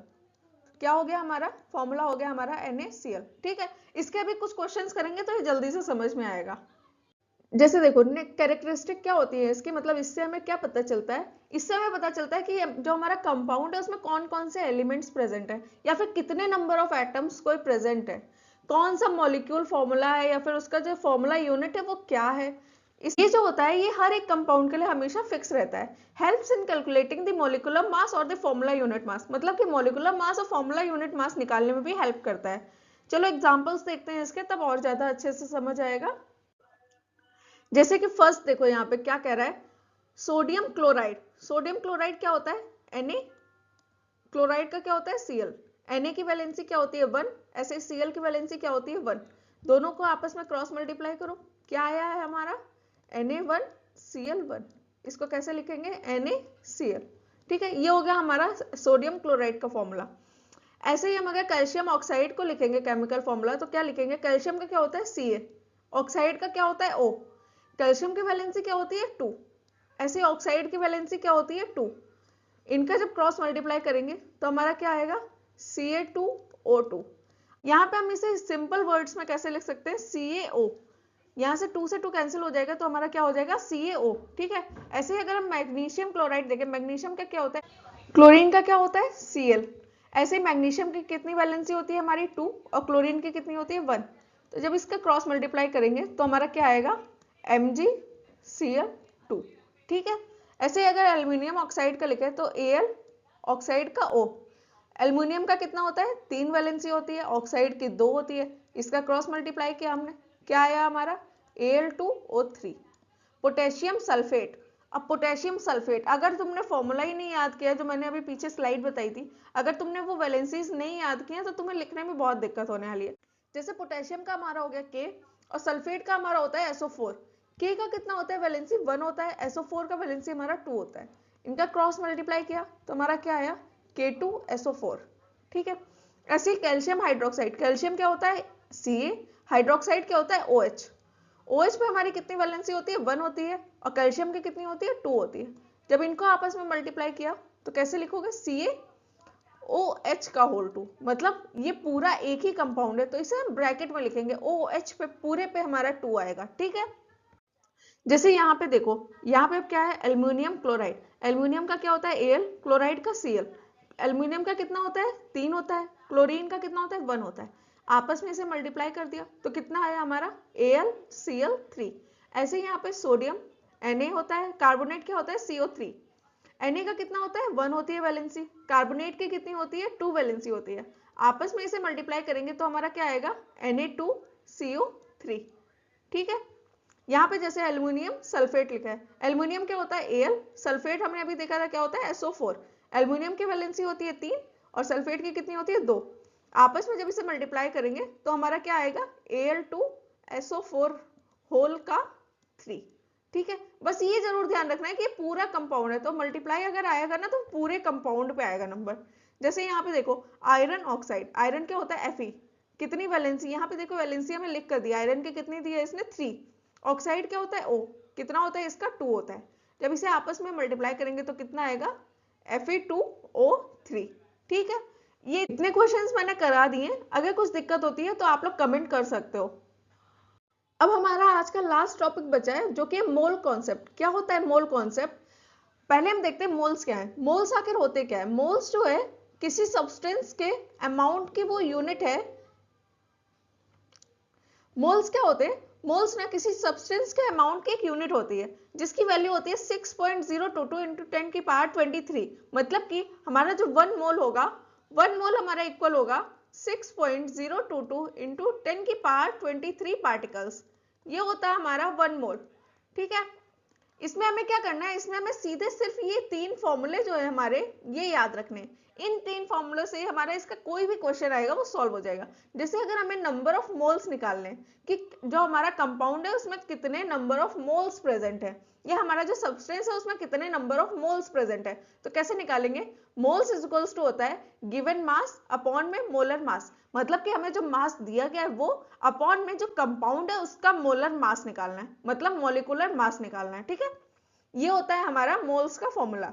दूसरा आता है मास निकालने का फॉर्मूला, तो मास कैसे निकाल सकते हैं, सिंपली यहाँ पर हम क्या करेंगे, हो जाएगा मास हो जाएगा हमारा मोल्स इनटू मोलर मास, मतलब कि मोलर मास को सीधे इधर मल्टीप्लाई कर दो मोल्स के साथ में तो हमारा क्या आ जाएगा मास आ जाएगा। ऐसे ही अगर मैं नंबर ऑफ पार्टिकल्स निकालने तो नंबर ऑफ पार्टिकल्स कैसे आएंगे, नंबर ऑफ पार्टिकल्स निकालने के लिए हम करेंगे मोल्स इंटू 6.022 इंटू 10 की पावर 23 से मल्टीप्लाई, मतलब कि मोल्स को हम एवोगैड्रो नंबर से मल्टीप्लाई कर देंगे तो हमारा निकल आएगा नंबर ऑफ पार्टिकल्स। ठीक है, अब ये चैप्टर तो कंप्लीट हो गया है, चैप्टर के कुछ क्वेश्चंस हैं जो कि सॉल्व कर लेते हैं। जैसे कि पहला क्वेश्चन क्या कह रहा है, in a reaction 5.3 gram of sodium carbonate react with 6 gram of acetic acid, the product were 2.2 gram of carbon dioxide, 0.9 gram of water and 8.2 gram of sodium acetate। ये क्या कह रहा है, ये कह रहा है हमारा कि जो सोडियम कार्बोनेट है हमारा Na2CO3 वो रिएक्शन कर रहा है एसिटिक एसिड से CH3COOH से, तो वो क्या दे रहा है, वो दे रहा है हमें CO2 plus H2O plus sodium acetate, मतलब कि CH3COONA कि जो सोडियम कार्बोनेट है वो कितना है 5.3 ग्राम है, और जो एसिटिक एसिड है वो हमारा कितना है 6 ग्राम है। CO2 कितना बन रहा है 2.2 ग्राम बन रहा है, ऐसे ही हमारा वाटर बन रहा है 0.9 ग्राम, और सोडियम एसिटेट हमारा बन रहा है 8.2 ग्राम्स। ठीक है, तो हमें बताना है कि कैसे ये लॉ ऑफ कंजर्वेशन ऑफ मास को फॉलो कर रहा है। मतलब कि जो हमारा लॉ ऑफ कंजर्वेशन ऑफ मास क्या कह रहा था, वो कह रहा था कि जो रिएक्टेंट का मास होगा वही इक्वल होगा हमारा प्रोडक्ट का मास। तो हम क्या करेंगे, यहाँ पे रिएक्टेंट के मास को सम कर दो, कितना आया 5.3 प्लस 6 इज इक्वल्स टू कितना हो गया 11.3 ग्राम्स।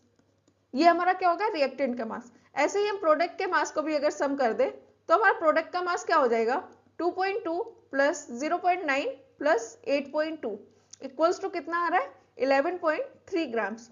मतलब कि जो हमारा रिएक्टेंट का मास है वो प्रोडक्ट के मास के इक्वल है, तो ये लॉ ऑफ कंजर्वेशन ऑफ मास को फॉलो कर रहा है। जैसे कि यहाँ पे देखो क्या कह रहा है दूसरे क्वेश्चन में, hydrogen and oxygen combined in a ratio 1:8, मतलब कि जो हमारा हाइड्रोजन और ऑक्सीजन है वो वाटर में कैसे कंबाइन कर रहा है 1:8 में। तो हमें क्या करना है, what mass of oxygen required to react completely with 3 gram of hydrogen. मतलब कि अगर 3 ग्राम हमने हाइड्रोजन दिया है तो हमें बताना है कि ऑक्सीजन कितना चाहिए रहेगा। तो यहाँ पे क्या हो रहा है 1 ग्राम हाइड्रोजन से कितना रिएक्ट हो रहा है 8 ग्राम ऑक्सीजन रिएक्ट हो रहा है, तो 3 ग्राम हाइड्रोजन से कितना रिएक्ट होगा 3 इंटू 8, कितना हुआ हमारा 24 ग्राम्स। ठीक है, ये हमारा हो गया ऑक्सीजन रिक्वायर्ड। बहुत ही ज्यादा सिंपल क्वेश्चंस हैं, बस थोड़ा सा दिमाग लगाना है, तुरंत क्वेश्चन सॉल्व हो जाएंगे इजिली। ठीक है, जैसे कि यहाँ पे देखो इस क्वेश्चन में क्या करना है, हमें मॉलिक्यूलर मास निकालना है। H2 हो गया, O2, Cl2, ऐसे कितने सारे कंपाउंड दिए, हमें इनका मॉलिक्यूलर मास निकालना है। 2-4 का मैं बताती हूँ, बाकी आप लोग खुद सॉल्व करिएगा। ठीक है, जैसे यहाँ पे देखो H2 का कैसे निकालेंगे, 2 H है हमारे, H एटम का कितना एटॉमिक मास होता है 1, तो हो जाएगा हमारा 2 हमारा इसका मॉलिक्यूलर मास आ गया। ठीक है, ऐसे ही अगर हम CO2 देखें तो CO2 का क्या होगा, 1 कार्बन है प्लस 2 हमारे ऑक्सीजन है, कार्बन का कितना होता है 12 प्लस 2 इंटू 16 कितना हो गया 44 यूनिट्स। ऐसे ही अगर हम देखें NH3 है हमारा, NH3 में क्या है 1 N है प्लस 3 हमारे हाइड्रोजन है, नाइट्रोजन का कितना होता है 14 प्लस हाइड्रोजन का कितना होता है 1, तो ये कितना हो गया हमारा, ये हो गया हमारा 17 यूनिट्स। ठीक है, इस टाइप से हम सारे निकाल सकते हैं। जैसे कि यहाँ पे देखो K2CO3 का और देख लो, K2CO3 हमारे पास पोटेशियम है प्लस 1 कार्बन है प्लस 3 हमारे पास क्या है ऑक्सीजन है। पोटेशियम का कितना होता है 2 इंटू 39 प्लस कार्बन का होता है हमारा 12 प्लस 3 इंटू ऑक्सीजन का होता है हमारा 16। इसे सॉल्व कर लेंगे तो हमारा क्या आ जाएगा K2CO3 का मॉलिक्यूलर मास आ जाएगा। ठीक है, अब बाकी जो बचे हैं वो खुद से सॉल्व करना, अगर नहीं होता है तो एक बार कमेंट कर देना, मैं बता दूंगी कमेंट में। इसमें देखो क्या करना है, इसमें नंबर ऑफ मोल्स कैलकुलेट करने हैं। जैसे पहले में क्या कर रहा है, पहले पार्ट में 52 ग्राम्स हमें हीलियम दिया गया है, मतलब कि जो हमारा गिवन मास हो गया, गिवन मास हमारा क्या है, गिवन मास यहाँ पे दिया है हमें 52 ग्राम्स।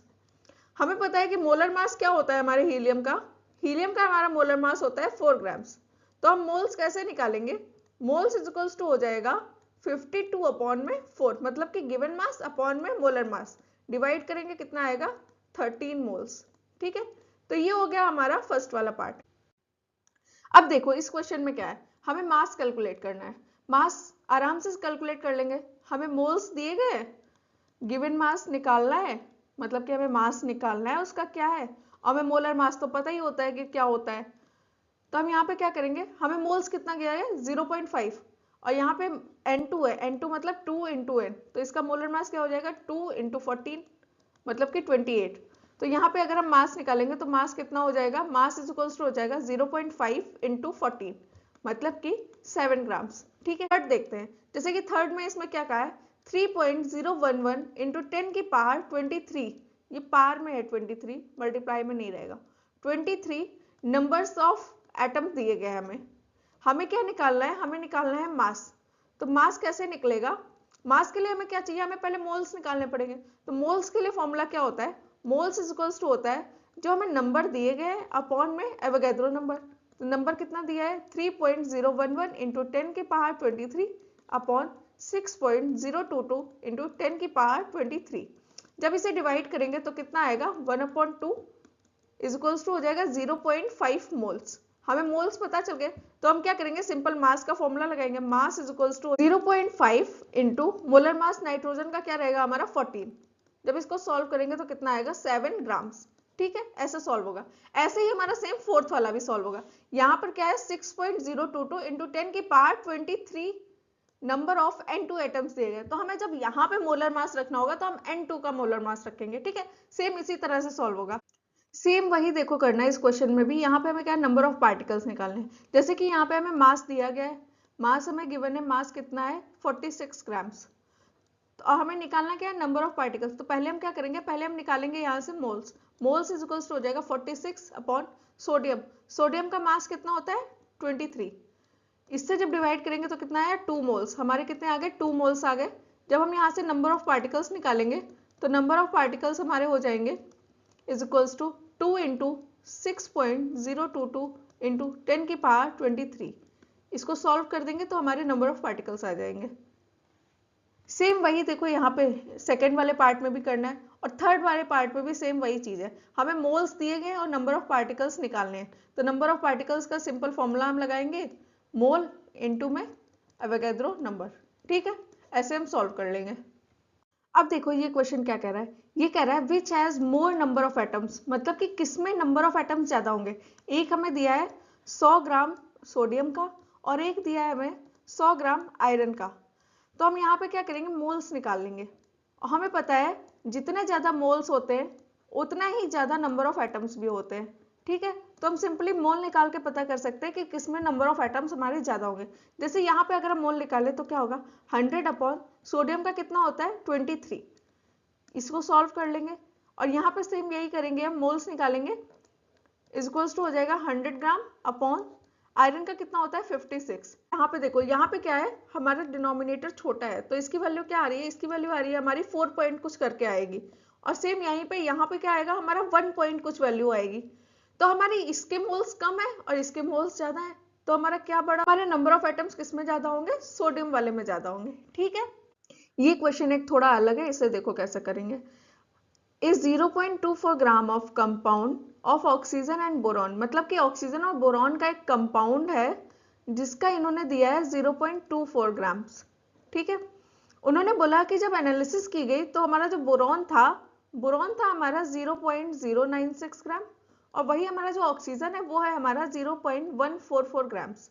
ठीक है, हमें निकालना क्या है the percentage composition of a compound by weight. हमें परसेंटेज कंपोजिशन बताना है। तो परसेंटेज कंपोजिशन कैसे निकाला जाता है, परसेंटेज कंपोजिशन के लिए हम क्या करते हैं, जो गिवन मास होगा हमारा, given mass upon total mass, ये होता है हमारा परसेंटेज कंपोजिशन, इनटू कर देंगे उसे 100 से। ठीक है, जैसे अगर हमें बी के लिए निकालना है परसेंटेज, हमें अगर बी की निकालनी है तो होगा 0.096 अपॉन टोटल कितना था 0.24 इंटू 100। तो ये हमारा कितना आ जाएगा, इसको अगर हम डिवाइड करेंगे तो आएगा हमारा 40%। ठीक है, ऐसे ही यहाँ पे अगर ऑक्सीजन की हम निकालेंगे परसेंटेज ऑफ ऑक्सीजन, तो ये कितना आएगा 0.144 अपॉन 0.24 इंटू में 100। इसको जब सॉल्व करेंगे तो ये कितना आएगा, ये आएगा हमारा 60%। ठीक है, इस टाइप से हम परसेंटेज निकालते हैं। अब जैसे देखो ये क्वेश्चन क्या कह रहा है, ये आराम से आपको 2 मार्क्स में दिया जाएगा और घुमा देगा आपको। When 3 gram of carbon is burn with 8 gram of oxygen, मतलब कि कार्बन और ऑक्सीजन बर्न होके हमें CO2 दे रहा है। कार्बन कितना लिया है इसने 3 ग्राम्स लिया है और ऑक्सीजन कितना दिया है 8 ग्राम दिया है, तो हमारा CO2 जो है वो 11 ग्राम बन रहा है। उसके बाद बोला है what mass of carbon dioxide will be formed when 3 gram of carbon is burned in 50 gram of oxygen, मतलब कि अगर हम 3 ग्राम कार्बन को 50 ग्राम ऑक्सीजन में कर देंगे तो कितना CO2 बनेगा। अब कुछ बच्चे क्या करेंगे, यहाँ पे लॉ ऑफ कंजर्वेशन ऑफ मास लगाने बैठ जाएंगे और इधर का मास और इधर का मास इक्वल करने में लग जाएंगे। ठीक है, पर ऐसा नहीं है। यहाँ पर देखो क्या पूछा उसने, which law of chemical combination will govern this answer. ठीक है, मतलब कि कौन सा लॉ है जो इस आंसर को फॉलो कर रहा है। जैसे कि देखो हमने क्या पढ़ा था, लॉ ऑफ डेफिनिट प्रोपोर्शन,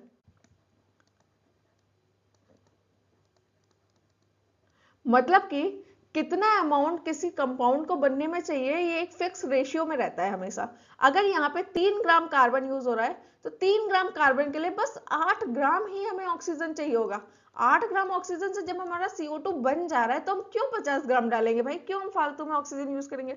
तो क्या है, 3 ग्राम के लिए बस 8 ग्राम ही ऑक्सीजन चाहिए, बाकी का जितना ऑक्सीजन बचेगा वो लेफ्ट रह जाएगा, वहीं पे छूट जाएगा, उसका कोई मतलब नहीं है रिएक्शन में।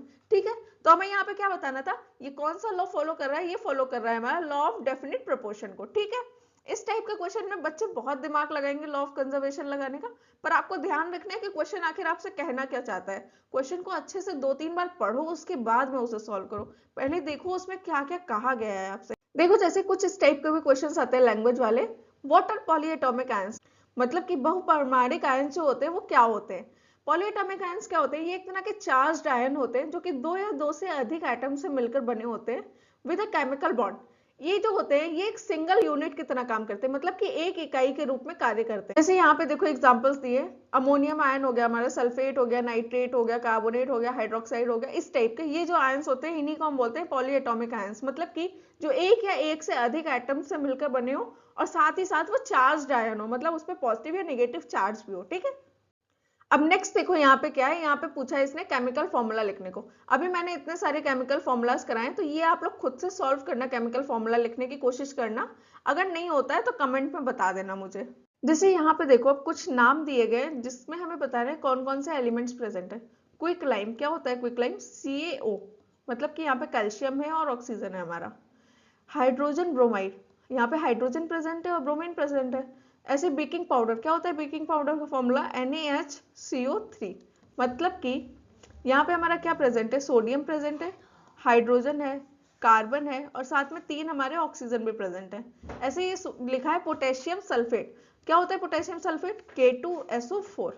तो यहाँ पे क्या प्रेजेंट है हमारा, पोटेशियम प्रेजेंट है, सल्फर प्रेजेंट है और साथ में ऑक्सीजन प्रेजेंट है। ठीक है, इस टाइप से भी कुछ क्वेश्चन आ सकते हैं 1 नंबर या 2 नंबर में। जैसे इस क्वेश्चन में देखो मोलर मास हमें निकालना है जो कुछ कंपाउंड्स दिए गए उनके। जैसे हम पहले देखते हैं, पहला क्या है इथाइन C2H2, तो यहाँ पे क्या है 2 हमारे कार्बन है और 2 हाइड्रोजन है, तो हम क्या करेंगे 2 इंटू में 12 प्लस 2 इंटू 1, कितना हो गया 24 प्लस 2, कितना हो जाएगा ये 26 यूनिट्स। ऐसे ही अगर हम देखें ये थर्ड वाले में क्या है P4 हमारा क्या होगा, 4 हमारे फॉस्फोरस है, तो हम क्या करेंगे 4 इंटू में 31, इसको सॉल्व किया कितना आएगा 124 यूनिट्स। ठीक है, इस टाइप से ये आप सारे फॉर्मूलाज निकाल के देखना, आराम से निकल जाएगा, बस आपको एटॉमिक मास आना चाहिए उसका। अब देखो इस क्वेश्चन में क्या कहा है, व्हाट इज द मास, मतलब कि हमें मास निकालना है। तो हम अगर ए वाले पार्ट को सॉल्व करके देखें तो क्या कहा है इसमें, 1 मोल नाइट्रोजन है, तो नाइट्रोजन का हमें पता है मोलर मास कितना होता है 14 होता है। ठीक है, तो हम कैसे निकालेंगे मास इज इक्वल्स टू होता है मोल्स इनटू हमारा हो गया मोलर मास। ठीक है, तो मोल्स कितने हैं हमारे 1 है, इनटू में मोलर मास कितना है 14, तो कितना आ गया है 14 ग्राम्स। अब बी वाले पार्ट में क्या कहा है 4 मोल्स ऑफ एल्यूमिनियम एटम, तो ये आप लोग खुद से सॉल्व करके देखना हो जाएगा। सी वाला पार्ट में बताती हूँ, इसमें मोलर मास कैसे निकालेंगे, अगर सी वाले पार्ट का हमें मोलर मास निकालना है तो कैसे निकालेंगे Na2SO3। ठीक है, तो इसमें क्या है 2 हमारे पास सोडियम है प्लस सल्फर है प्लस हमारे पास 3 ऑक्सीजन है। 2 इंटू में सोडियम का कितना होता है 23 प्लस सल्फर का होता है हमारा 32 प्लस 3 इंटू में ऑक्सीजन होता है हमारा 16। इसको हम सॉल्व कर लेंगे तो हमारा मोलर मास आ जाएगा, और जैसे ही हमारा मोलर मास आ जाएगा तो हम मास के लिए फॉर्मूला लगा देंगे is equals two moles into में मोलर मास। ठीक है, यहाँ से आराम से हम इसे कैलकुलेट कर सकते हैं, आप लोग इसे खुद से कैलकुलेट करिएगा पूरा। और सेम देखो फिर से वही क्वेश्चन आ गया, हमें मोल्स निकालने हैं, एक पार्ट में करके दिखाती हूँ, बाकी आप लोग खुद करिएगा। जैसे यहाँ पे देखो ऑक्सीजन का अगर हम मोलर मास निकालेंगे तो कितना होगा 2 इंटू में 16, मतलब कि हो गया 32। तो यहाँ से अगर हमें मोल्स निकालने तो क्या हो जाएगा गिवन मास अपॉन में मोलर मास, बस इसको सॉल्व कर लेंगे, जो वैल्यू आएगी वो हमारा मोल्स हो गया। ऐसे ही सेम वाटर के लिए कर सकते हैं, वाटर का अगर हम मोलर मास निकालेंगे तो क्या होगा 2H प्लस में O, तो 2 इंटू में 1 प्लस में 16, मतलब कि 18 यूनिट्स, हमारा 18 यूनिट्स आया जो इसका मोलर मास आया। तो हमारा मोलर मास कितना आया 18 आया। जब हम इसे सॉल्व करेंगे मोल्स निकालेंगे तो क्या हो जाएगा 20 अपॉन में 18, इसको सॉल्व कर देंगे तो हमें इसके मोल्स मिल जाएंगे। सेम ऐसे ही आपका सी वाला पार्ट भी हो जाएगा। ठीक है, सेम देखो इस क्वेश्चन में भी वही कहा है हमें मास निकालना है, तो मास हम कैसे निकालेंगे, मोल्स इज इक्वल्स टू होता है हमारा मास अपॉन में मोलर मास। तो यहाँ से अगर हम मास निकालते हैं तो मास हमारा हो जाएगा मोल्स इनटू में मोलर मास। तो देखो ए पार्ट में क्या बोला है, ए पार्ट में मोल्स कितना है 0.2, और देखो यहाँ पे ऑक्सीजन का एटम दिया है, तो यहाँ पे मोलर मास रखने के लिए ध्यान रखना हमें सिर्फ एटम का मोलर मास रखना है, सिर्फ एक O है, तो इसका मोलर मास कितना होगा 16। इसको सॉल्व करेंगे कितना आएगा 3.2 ग्राम्स। ठीक है, ऐसे ही हम बी वाला पार्ट भी सॉल्व कर लेंगे। ठीक, अब देखो यहाँ पे क्या करना है, नंबर ऑफ मॉलिक्यूल्स हमें निकालने हैं सल्फर में, ठीक है, जो कि दिया गया हमें 16 ग्राम्स। तो हम क्या करेंगे, S8 का पहले हम मोलर मास निकाल लेते हैं, कितना होगा 8 इंटू में सल्फर, मतलब कि 8 इंटू में 32, तो कितना आएगा 256 ग्राम्स पर मोल। ठीक है, अब हमें अगर यहाँ पे मोल्स निकालने हैं तो मोल्स क्या होता है हमारा गिवन मास अपॉन में मोलर मास। ठीक है, यहाँ से हम मोल्स निकाल लेंगे। फिर हमसे क्या बोला है, नंबर ऑफ मॉलिक्यूल्स निकालना है, तो नंबर ऑफ मॉलिक्यूल्स का फॉर्मूला क्या होता है, नंबर ऑफ मॉलिक्यूल्स होता है इज इक्वल्स टू होता है मोल्स इंटू में एवोगैड्रो नंबर। तो यहाँ पे मोल्स की वैल्यू रख दो जो आई है, इंटू कर दो 6.022 इंटू 10 की पावर 23, और इसको सॉल्व करके हम अपना आंसर निकाल लेंगे। ठीक, देखो इस क्वेश्चन में भी सेम वही है, हमें नंबर ऑफ एल्यूमिनियम आयंस निकालने हैं। तो इसके लिए हमें क्या होता है, नंबर ऑफ आयंस के लिए हम क्या करेंगे, हमें नंबर ऑफ आयंस के लिए जरूरत है मोल्स इंटू में एवोगैड्रो नंबर। तो मोल्स के लिए हमें क्या चाहिए, मोल्स के लिए हमें पहले मास अपॉन में मोलर मास चाहिए।